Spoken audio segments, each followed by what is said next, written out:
Hi, my name is Gibson, and I'm the co-owner and creator of the Personal Development School. This is your daily breakthrough video, and in this video, I'm going to talk about how to have the "what are we" conversation with a fearful, avoidant, attachment style individual. So we'll talk about some of the really important components to navigate, some really key points to hit in the conversation, and some things to be aware of ahead of time that will help you navigate this relationship dynamic. And before I dive in, we are still doing our Black Friday sale. It's just about to close, so check that out. Feel free to jump into the school. We do offer a money-back guarantee if you're not happy with the product and if you don't really get a lot out of coming into the school and checking it all out. And we do 4 live webinars a week in there. We've got attachment coaches who are now leading morning and evening routines, social events, to really just help insulate some of the crazy chaos that's going on in the world right now, and to help people not feel so alone if things are shutting down and things like that. So check that out. I'll put a link in the description box below. I'm really doing this video series because I get asked about this so often, and it's such an important dialogue in terms of how we honor the relationship to ourselves. So I've said this at the beginning of the other videos as parts of this series, but it's really important to repeat in case people are in here as in just this video. It's not your job to contort yourself into somebody else to try to meet somebody else's needs. In fact, when you do that, you are more likely to have disharmony and a negative ending to the relationship long-term. And also the relationship's a lot less likely to actually work. So it's really important when you decide, okay, I feel like having that conversation, that you honor yourself and you have the conversation. It doesn't mean that you expect to push somebody into being on the same page with you if they're not, but it means you deserve to have that feedback and to have that understanding and awareness about where somebody else is at and if they want the same thing, so that you're not wasting your own time. Okay, so your first job is to go into this conversation and be really clear about what you want and what a timeline is that's feasible for you. And your second job is to also not personalize that somebody else has a different set of programs, and to be aware that, you know, different people want to move at different paces. Some people want to move through the dating phase in, 2 months. Some people want to move through the dating phase into the honeymoon phase of a relationship in 6 months. And that really means, what takes us from the dating to the honeymoon phase is the conversation towards commitment, towards exclusivity. I talk a lot about this in a tremendous amount of detail for all the attachment styles in the advanced attachment style course. It's inside of the school. Now, at the same time, one thing that's important to recognize is that often fearful avoidance can have codependent tendencies in a relationship.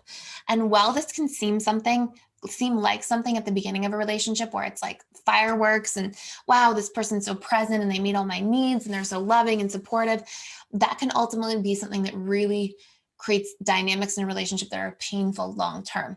So part of having this conversation, one thing I would advise is that you're really clear ahead of time around what a healthy relationship looks like to both of you.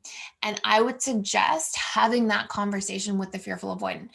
I would suggest having this conversation with the fearful avoidant more than with anybody, because the other component we'll see with FAs is that they often get into a dynamic where they fear the big commitments. They fear the exclusivity. They fear the marriage. They fear the, children. They fear the things that carry a lot of weight, usually because they have that huge trust wound. And so that big trust wound will often prevent them from wanting to make those official agreements towards something, because now there's something that can be broken. Whereas if there's sort of an open-endedness around things, often FAs feel safer in that to a certain degree. And it's definitely something that if you are the FA, you want to do some reprogramming work around. So let's say you're going to have this conversation. You might want to say something like, I've been thinking a lot about where this is going. I'm definitely interested in taking the next step together towards something more serious. This doesn't mean we have to do this immediately. It just means I'm definitely open to wanting that and to wanting to put more effort in. How are you feeling about this?